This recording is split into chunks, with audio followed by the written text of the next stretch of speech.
Hi friends, welcome back to my channel. আমি সোমদত্তা। আমি চলে এসেছি একটা মিনি ব্লগ নিয়ে। তো আমি গেছিলাম হেয়ার কাট করাতে বিবনি স্যালনে। সো এখানে দেখতেই পাচ্ছ তোমরা, আমার শ্যাম্পু হচ্ছিল চুলে। আমার চুলে প্রচণ্ড রাফ, ডাল, ড্রাই অ্যান্ড স্প্লিট এন্ডস হয়ে গেছিলো অনেক, কারণ আমি কিছুদিন আগেই আমি হাইলাইটস করিয়েছিলাম যার জন্য। আর আমি 3 months to 4 months অন্তর অন্তর আমি চুলে মানে কেয়ার করি। আর চুল কাটি প্লাস স্পা করাই। স্পা আমি বাড়িতেই করাই, বাড়িতে করা আমার খুব ভালো লাগে। আমার পার্লারে গিয়ে বেকার অত টাকা দিয়ে আমি স্পা করাতে পছন্দ করি না। স্পা বাদ দিয়ে আমি চুলের ট্রিটমেন্ট করাই, আমার কোনো অসুবিধা হয় না, বাট আমি স্পা করাতে বেশি ভালোবাসি না বাইরে।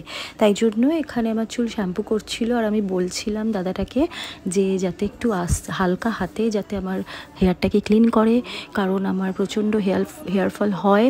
এই কারণে যতক্ষণ না আমি কাটবো চুলটা তলাটা, তার সবথেকে বড় কথা সেখানে অনেকটাই হেয়ারফল হয়েছিল, আর আমি সেটা কোয়ান্টিটিটা দেখে আমার খুব কষ্ট হয়। তো যাই হোক, আমি তো বারবার করে তাকাচ্ছিলাম আর চোখ বন্ধ করছিলাম যাতে চোখে জল না ঢোকে, কারণ এত সুন্দর মেকআপটা আমার নষ্ট হয়ে যাবে।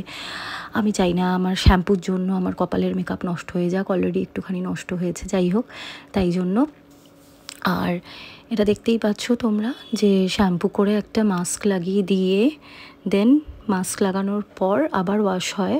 দুবার শ্যাম্পু হয়, দুবার শ্যাম্পুর পর মাস্ক লাগায়। আর যেহেতু আমি এখানে স্যালনে যাওয়ার 2 দিন আগেই বোধহয় আমি হেয়ার কাট করতে, মানে 2 দিন আগেই আমি ওয়াশ করেছিলাম, তাই জন্য।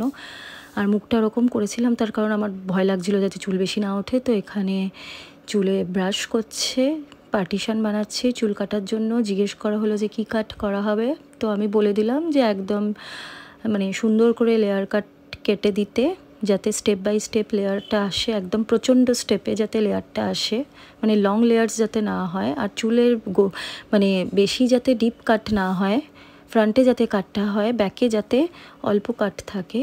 তো দেখতেই পাচ্ছ চুলটা কাটছে, কাটার আগে জাস্ট ক্লিপিং করে নিয়েছে, তারপর এখন কাটা স্টার্ট হয়ে গেছে। তো আমি বেসিক্যালি প্রত্যেক 3 মাস অন্তর যেহেতু কাটাই, তো আমার যাই কাটি না কেন আমার চুল স্মুথনিং করা থাকলে আমার লেয়ার ছাড়া ভালো লাগে না কাটতে।